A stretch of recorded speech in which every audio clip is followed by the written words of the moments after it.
Alright, what's going on, y'all? This is the High Guy, and today, I'm gonna be reading a book, but you already know that because you read the title. So, let me just show you the cover here. I mean, it's the same as the thumbnail. Uh, shit, this is something I've kind of want to check out for a while. It's definitely different than the fucking movie. We're about to find that out.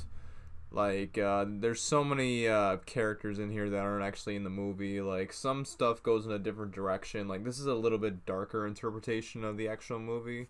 Because you know how movies are when they're adapting from books. Like, look at The Hunger Games. Look at fucking... Look at, hell, Game of Thrones. Like, it's shit, anything. Budget cuts, you know? But, I mean, what we got is still pretty fucking good. Yeah, so the movie this is based on... It's still probably easily the best one of the series. I'm hoping that the next one that comes out, Jurassic World Dominion, I'm hoping that's actually like, there's probably no way it'll be as good, but maybe like, shit, maybe it could be as good as Jurassic World. I'll take that. Honestly, like, that's shit, that's good enough for me. Fuck. Shit, we'll see how far we get with this. I mean, if we get through this, maybe one day we'll get to the Lost World. I don't know yet, but cause you know how we do it here, man. We smoke a little too much of that old Mary Jane, and I start reading like a snail. I'm telling you guys, without the whole green thing, you know, shit, man. I'd be like fucking Superman reading shit, just fucking looking at the pages, boom. In here now. Alright, without further ado, this is Jurassic Park by Michael Crichton. Or Crichton. However you want to say that. I mean, I think it's Crichton. Like, it looks like it's fucking Crichton. So, we're just gonna roll with that. I think we can get through the prologue. Alright. Let's try this again here.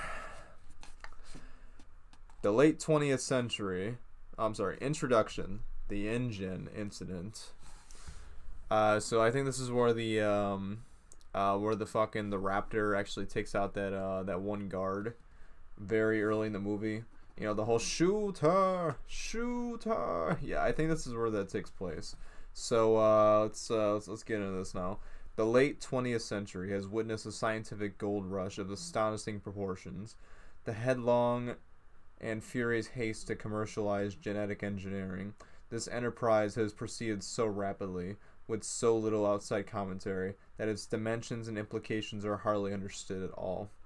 Biotechnology promises the greatest revolution in human history. By the end of this decade, it will have distanced atomic power and computers in its effect on our everyday lives. In the words of one observer, biotechnology is going to transform every aspect of human life. Our medical care, our food, our health, our entertainment, our very bodies. Nothing will ever be the same again. It's literally going to change the face of the planet. So holding on for a sec on that whole human thing. So that's actually something they finally incorporated in the last movie. Granted, it was probably my least favorite of the whole fucking the whole little Jurassic Park world / world saga. Like, it's that one and the JP3 on top. I'm already basically halfway there. I'm gonna rank them. It'd be fucking JP1, obviously 1, Jurassic World 2, Lost World 3, JP3, then the Lost Fallen Kingdom. Yeah, I'd have to go with that, honestly. But getting back into this, where the fuck were we? But the biotechnology revolution differs in three important respects from past scientific transformations. First, it is broad-based. America entered the atomic age through the work of a single research institution. At Los Alamos, it entered the computer age through the efforts of about a dozen companies. But biotechnology research is now carried out in more than 2,000 laboratories in America alone. 500 corporations spend $5 billion a year in this technology. Sorry to kill the momentum here, but that's a lot of fucking money. Like, this is I think this is supposed to take place in the early 90s, if not the late 80s. So 5 billion, like if you equate that to like inflation nowadays, it's probably like a few hundred billion. So like this is some fucking some stacks we're talking about here, like some fucking serious stacks. Second, much of this research is thoughtless or frivolous. Efforts to engineer paler trout for better visibility in the stream, square trees for easier lumbering, and injectable scent cells so you always smell of your favorite perfume.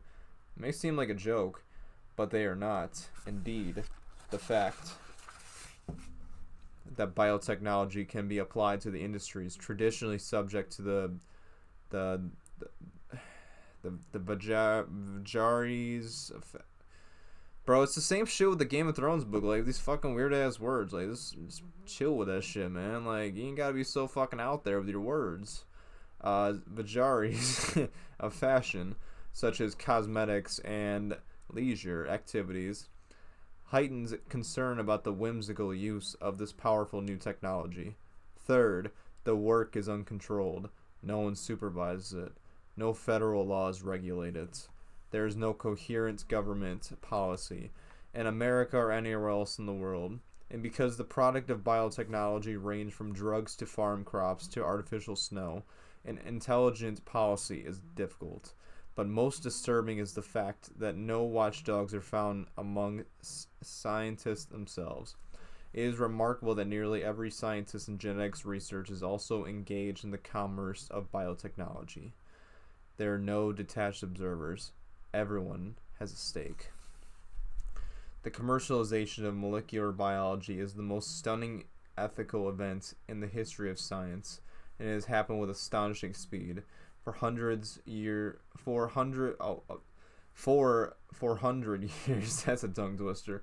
For 400 years since Galileo, science has always proceeded as a free and open inquiry into the workings of nature. Scientists have always ignored national boundaries, holding themselves above the transitory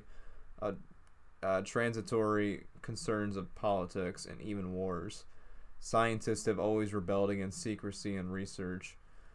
Yeah, bullshit. I mean, look at the fucking U.S. government. They're all about secrecy. And have even frowned on the idea of patenting their discoveries, seeing themselves as working to the benefit of all mankind. And for many generations, the discoveries of scientists did indeed have a peculiar selfless quality. When in 1953, two young researchers... Alright, y'all gotta bear with me here. It's kind of a struggle right now, you know? It was confidently expected that their discovery would be selflessly extended to the greater benefit of mankind. Yet that did not happen. 30 years later, nearly all of Watson and Crick's scientific colleagues were engaged in another sort of enterprise entirely. Research in molecular genetics became a vast multi-billion-dollar industry undertaking, and its origins can now be traced to not to 1953, but to 1976. That was the date of a now famous meeting in which Robert Swanson, a venture capitalist, approached Herbert Boyer, a biochemist at the University of California. The two men agreed to found a commercial company to exploit Boyer's gene splicing techniques. Their new company, Genentech, quickly became the largest and most successful of the genetic engineering startups. Suddenly, it seemed as if everyone wanted to become rich. Well, no shit, bro. Everyone wants to be fucking rich. What are you talking about? This is what I'm trying to do to get fucking rich, man. Like, what the fuck is this guy talking about, man? Come on. New companies were announced almost weekly, and scientists flocked to exploit genetic research. By 1986, at least 362 scientists, including 64 in the National Academy, sat on the advisory boards of biotech firms. The number of those who held equity positions or consultancies was several times greater. It is necessary to emphasize how significant this shift in attitude actually was. In the past, pure scientists took a snobbish view of business. They saw the pursuit of money as intellectually uninteresting, suited only to shopkeepers, and to do research for industry. even at the prestigious Bell or IBM labs, was only for those who couldn't get a university appointment. Thus, the attitude of pure scientists was fundamentally critical towards the work of applied scientists, and to industries in general. Their long-standing antagonism kept university scientists free of contaminating industry ties, and whenever debate arose about technological matters, disinterested scientists were available to discuss the issues at the highest levels. But that is no longer true. There are very few molecular biologists and very few research institutions without commercial affiliations. The old days are gone. Genetic research continues at a more furious pace than ever, but it is done in secret and in haste for profit. In this commercial climate, it is probably inevitable that a company as ambitious as International Genetic Technologies, Inc. of Palo Alto would arise. It is equally unsurprising that... Oh shit, we're not even at the prologue now. This is the this is the intro to the prologue. This is a two-parter for the fucking prologue. All right. The genetic crisis it created should go unreported. After all, InGen's research was conducted in secret. The actual incident occurred in the most remote region of Central America, and fewer than 20 people were there to witness it. Of those, only a handful survived. Even at the end, when International Genetic Technologies filed for Chapter 11 protection in San Francisco Superior Court on October 5th, 1989, the proceedings drew little press attention. It appeared so ordinary. InGen was the third small American bioengineering company to fail that year, and the seventh since 1986.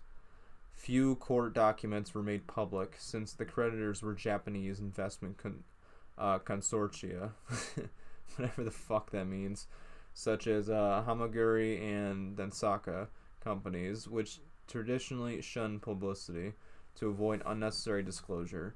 Daniel Ross of Cowen, Swain and Ross, counsel for InGen, also represented the Japanese investors, and the rather what the fuck is it? In the rather unusual petition of the Vice Consul of Costa Rica was heard behind closed doors. Thus, it is not surprising that within a month the problems of InGen were quietly and amicably settled. Parties to that settlement, including the distinguished scientific board of advisors, signed a non-disclosure agreement, and none will speak about what happened. But many of the principal figures in the InGen incident are not signatories and were willing to discuss the remarkable events leading up to those final 2 days in August 1989 on a remote island off the west coast of Costa Rica. Alright, man. Get a little bit of water in me. I think the prologue's not too bad. It's, what we got here? Okay. We got about 8 pages. We can get through 8 pages. I think we can do that. I got 8 pages in this voice. I'm gonna go for it. Alright, prologue. The Bite of the Raptor. The tropical rain fell in drenching sheets, hammering the corrugated roof of the clinic building, roaring down the metal gutters, splashing on the ground in a torrent. Roberta Carter sighed and stared out the window. From the clinic, she could hardly see the beach or the ocean beyond. Cloaked in low fog, this wasn't what she had expected when she came to the fishing village of Bahia Anasco on the west coast of Costa Rica to spend 2 months as a visiting physician. Bobby Carter had expected sun and relaxation after 2 grueling years of residency in emergency medicine at Michael Reese in Chicago. She had been at Bahia Anasco for 3 weeks, and it had rained every day. Kind of like it rains here every fucking day. Where I live, it's been raining for at least the last fucking, like, half a week or so. I feel like it's been a week. Shit, we got enough of it, man. I give it to someone else. We don't need the fucking rain here, man. Enough of that. Everything else was fine. She liked the isolation of Bahia Anasco and the friendliness of its people, Costa Rica had one of the 20 best medical systems in the world, and even in this remote coastal village, the clinic was well maintained, amply supplied. Her paramedic, Manuel Aragon, was intelligent and well trained. Bobby was also able to practice at a level of medicine equal to what she had practiced in Chicago. Sorry, guys, I gotta take this down for a little bit. Kind of irritating. But the rain, the constant unending rain across the examining room, Manuel cocked his head. "Listen," he said. "Believe me, I hear it," Bobby said. "No, listen." And then she caught it. Another sound blended with the rain. A deeper rumble that built and emerged until it was clear. Oh, shit. This book ain't falling apart, man. Rhythmic thumping of a helicopter, she thought. They can't be flying in weather like this. But the sound built steadily, and then the helicopter burst low through the ocean fog and roared overhead, circled and came back. She saw the helicopter swing back over the water, near the fishing boats, then ease sideways to the rickety wooden dock, and back towards the beach. It was looking for a place to land. It was a big-bellied, Sikorsky. Here we go, these fucking words again, man. With a blue stripe on the side, with the words InGen Construction. That was the name of the construction company building a new resort on one of the offshore islands. The resort was said to be spectacular and very complicated. Many of the local people were employed in the construction, which had been going on for more than 2 years. Bobby could imagine it. One of those huge American resorts with swimming pools and tennis courts, where guests could play and drink their daiquiris without having any contact with the real life of the country. Bobby wondered why what was so urgent on that island that the helicopter would fly in this weather. Through the windshield, she saw the pilot exhale in relief as the helicopter settled on the wet sand of the beach. Uniformed men jumped out and flung open the backside door. She heard frantic shouts in Spanish, and Emmanuel nudged her. They were calling for a doctor. Oh boy. 2 black crewmen carried a limp body towards her while a white man barked orders. Well, that's kind of fucked up. The white man had a yellow slicker. What the fuck's a slicker, man? What the fuck? Oh, okay, moving on. Red hair appeared around the edges of his Mets baseball cap. "Is there a doctor here?" he called her as she ran up. "I'm Dr. Carter," she said. The rain fell in heavy drops, pounding her head and shoulders. The red-haired man frowned at her. She was wearing cut-off jeans and a tank top. She had a stethoscope over her shoulder, and the bell already rusted from the salt air. "Ed Regis, we've got a very sick man here, doctor." "Then you better take him to San Jose," she said. San Jose was the capital, just 20 minutes away by air. "We would, but we can't get over the mountains in this weather. You have to treat him here." Bobby trotted alongside the injured man as they carried him to the clinic. He was a kid, no older than 18. Lifting away the blood-soaked shirt, she saw a big slashing rip along his shoulder and another on the leg. "What happened to him?" "Construction accident," Ed shouted. "He fell. One of the backhoes ran over him." The kid was pale, shivering, unconscious. Manuel stood by the bright green door of the clinic, waving his arm. The men brought the body through and set it on the table in the center of the room. Manuel stared at an intravenous line, and Bobby swung the light over the kid and bent to examine the wounds. Immediately, she could see that it did not look good. The kid would almost certainly die. Okay, this is starting out pretty heavy. A big tearing laceration ran from his shoulder down to his torso. At the edge of the wound, the flesh was shredded. At the center, the shoulder was dislocated, pale bones exposed. So the raptor really fucked his ass up. It was just like right down the fucking, just like a fucking diagonal, just like a fucking fresh diagonal line, slicing bone and fucking just organs and shit. Like these raptors are relentless. They when they need to eat, they will fuck your ass up.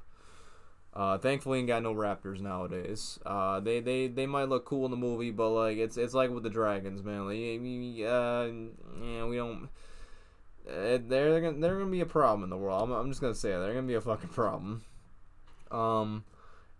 Okay. Blah blah blah. A second slash cut through the heavy muscles of the thigh, deep enough to reveal the pulse of his femoral artery below. Her first impression was that the leg had been ripped open. Tell me again about this injury, she said. I didn't see it, Ed said. They say the backhoe dragged him. Oh, okay. Because it almost looked as if he was mauled, Bobby Carter said. Probing the wound, like most emergency room physicians, she could remember in details patients she had seen even years before. She had seen 2 maulings. One was a 2-year-old child who had been attacked by a Rottweiler dog. The other was a drunken circus attendant who had been in an encounter with a Bengal tiger. Fuck, man, a Bengal. Oh my god. Alright. Both injuries were similar. There was a characteristic look to an animal attack. Mauled, Eddie said. No, it was a backhoe, believe me. Spoiler alert, it wasn't a fucking backhoe. It was a raptor. Ed licked his lips as he spoke. He was edgy, acting as if he had done something wrong. Bobby wondered why. If they were using inexperienced local workmen on the resort construction, they must have accidents all the time. Manuel said, Do you want lavage? Yes, she said. After you block him. She bent lower, probed the wound with her fingertips. If an earth mover had rolled over him, dirt would be forced deep inside the wound. But there wasn't any dirt. Just a slippery, slimy foam. Ugh. And the wound had a strange odor. A kind of rotten stench. Smell of death and decay. She had never smelled anything like it before. How long ago did this happen? An hour. Again, she noticed how tense Ed Regis was. He was one of those eager, nervous types, and he didn't look like a construction foreman. More like an executive. He was obviously out of his depth. Bobby Carter turned back to the injuries. Somehow, she didn't think she was seeing medical trauma. It just didn't look right. No soil contamination of the wound site, and no crush injury component. Medical trauma of any sort, an auto injury, a factory accident, almost always had some component of crushing, but here there are none. Instead, the man's skin was shredded, ripped across his shoulder, and again across his thigh. It really did look like a maul. On the other hand, most of the body was unmarked, which was unusual for an animal attack. She looked again at the head, the arms, the hands. The hands. She felt a chill when she looked at the kid's hands. They were short, slashing cuts on both palms, and bruises on the wrist and forearms. She had worked in Chicago long enough to know what that meant. Alright, she said. Wait outside. Why? Ed said, alarmed. He didn't like that. Do you want me to help you? Do you want me to help him or not? She said, and pushed him out the door and closed on his face. She didn't know what was going on, but she didn't like it. Manuel hesitated.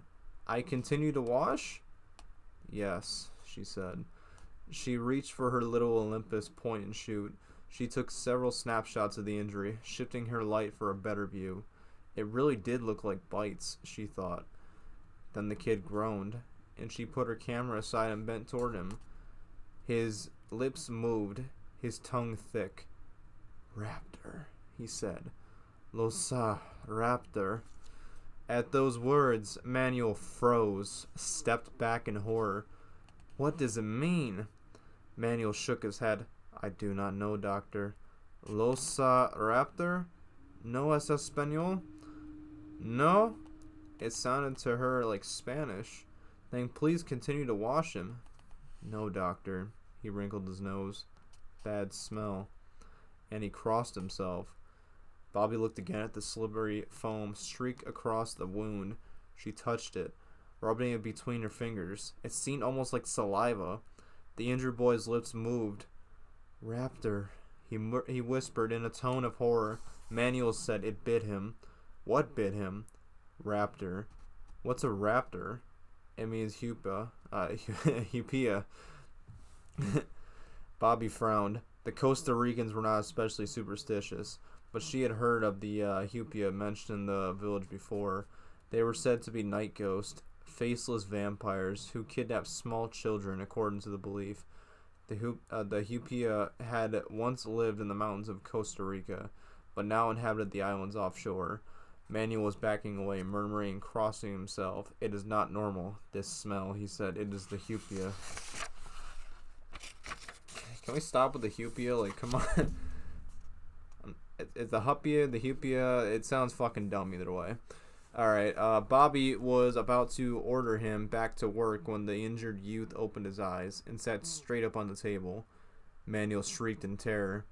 The injured boy moaned and twisted his head, looking left and right with wide, staring eyes. Oh, almost lost the page there for a sec. And then he explosively vomited blood. He immediately went into convulsions, his body vibrating. Bobby grabbed for him, but he shuddered off the table. Oh, man. Gotta get some water. I'm sorry, guys, to cut you off, but I gotta get some water. We're almost there. We're almost there. Whew! Okay, let's go. His body vibrating, and Bobby grabbed for him, but he shuddered off the table onto the concrete floor. He vomited again. There was blood everywhere. Ed opened the door, saying, "What the hell's happening?" And when he saw the blood, he turned away, his hands to his mouth. Bobby was grabbing for a stick to put into the boy's clenched jaws, but even as she did it, she knew it was hopeless. And with a final spastic jerk, he relaxed and lay still. She bent to perform mouth-to-mouth, but Manuel grabbed her shoulder furiously, pulling her back. "No," he said. "The Hupia will cross over." "Manuel, for God's sakes." "No," he stared at her fiercely. "No, you do not understand these things." Bobby looked at the body on the ground and realized that it didn't matter. There was no possibility of resuscitating him. Manuel called for the men, who came back into the room and took the body away. Ed appeared, wiping his mouth with the back of his hand, muttering, "I'm sure you did all you could." And then she watched as the men took the body away, back to the helicopter, and it lifted thunderously up into the sky. "It is better," Manuel said. Bobby was thinking about the boy's hands. They had been covered with cuts and bruises, and the characteristic pattern of defense wounds. She was quite sure he had not died in a construction accident. He had been attacked, and he had held up his hand against his attacker. "Where is this island they come from?" she asked. "In the ocean, perhaps 120 miles offshore. Pretty far for a resort," she said. Manuel watched the helicopter. "I hope they never come back." Well, she thought at least she had pictures. But when she turned back to the table, she saw that her camera was gone. Okay, so they're already covering up shit. It didn't take them long to sweep that shit underneath the rug. Like, oh, we're not gonna worry about these claw wounds from a fucking raptor. Just don't worry about it. The rain finally stopped later that night. Alone in the bedroom behind the clinic, Bobby thumbed through her tattered paperback Spanish dictionary. The boy had said raptor. And despite Manuel's protest, she suspected it was a Spanish word. Sure enough, she found in the dictionary it meant ravisher or abductor. That gave her pause. The sense of the word was suspiciously close to the meaning of Hupia. Of course, she did not believe in the superstition, and no ghost had cut those hands. What had the boy seen trying to tell her? From the next room, she heard groans. One of the village women was in the first stage of labor, and Elena Morales, the local midwife, was attending her. Bobby went into the clinic room and gestured to Elena to step outside for a moment. "Elena?" "See, doctor." "Do you know what is a raptor?" Elena was a gray-haired and 60, a strong woman with a practical, no-nonsense air, in the night beneath the stars. She frowned and said, "Raptor? Yes, you know this word?" "See!" Elena nodded. "It means a person who comes in the night and takes away a child." "A kidnapper?" "Yes." "A hupia?" Her whole manner changed. "Do not say this word, doctor." "Why not?" "Do not speak of hupia now," Elena said firmly, nodding her head toward the groan of the laboring woman. "It is not wise to say this word now." "But does a raptor bite and cut his victims?" "Bite and cut?" Elena said, puzzled. "No, doctor, nothing like this. A raptor is a man who takes a new baby." Okay, that's a weird name for it. Alright. She seemed irritated by the conversation, impatient to end it. Elena started back toward the clinic. "I will call to you when she is ready, doctor. I think 1 more hour, perhaps 2. Bobby looked at the stars and listened to the peaceful lapping of the surf at the shore. In the darkness, she saw the shadows of the fishing boats anchored offshore. The whole scene was quiet. So normal. She felt foolish to be talking of vampires and kidnapped babies. Bobby went back to her room. So Bobby's a girl? Okay, I'll keep that in mind. I thought Bobby was a guy this whole time. Remembering again that Manuel had insisted it was not a Spanish word. Out of curiosity, she looked in the little English dictionary, and to her surprise, she found the word there. Raptor. Bird of prey. Alright, shit, that was pretty good, man. Shit, we're definitely gonna get through this, man. I was a big fucking dino geek growing up, so this is gonna be right in my wheelhouse. So yeah, coming up next, for the next one of these videos, we got the first iteration. There's a little quote by Ian Malcolm down there. I'll read that real quick.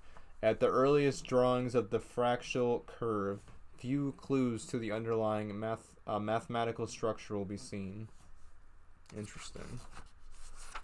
Alright, so next time we pick this up, it'll be the Almost Paradise section. There you go. You guys can check it out right here. This is what we'll be reading next. I am actually pretty excited to do this. But the next time we do one of these big book readings, we're going to get back to Fire and Blood, because I can't be starting too many fucking things at once. So next book reading is going to be Fire and Blood. Next video, it'll probably be Fire and Blood, but the one after that, we're going to get back to the reviews. It's going to be the next episode of the doubleheader. I just got to get through the Monday night game tonight. Yeah. Sorry, my days are all fucked up because of fucking overnights. Let me slap these back on before we close this out. I appreciate everyone who took the time to watch this video. I've said it once, I'll say it again. You guys are fucking goats out there, man. Every fucking last one of you, man. Just fucking right here at the top. For fucking sticking with my bullshit and listening to me fucking just ramble on about bullshit, you know? That's what this channel is, man. Just fucking 10 stacks of bullshit. We're out of fucks, and we do a lot of bullshit, so that's how we do it here. So thanks for watching, guys. I appreciate you coming, as I said. Subscribe, like the video, comment, share if you're fucking feeling like it. Do what you want, guys, man. I appreciate the support. Just anyone who checked this shit out, you are the bomb. Yeah, I'm bringing that back. Alright, yo. Have a good day, guys, and remember, stay high.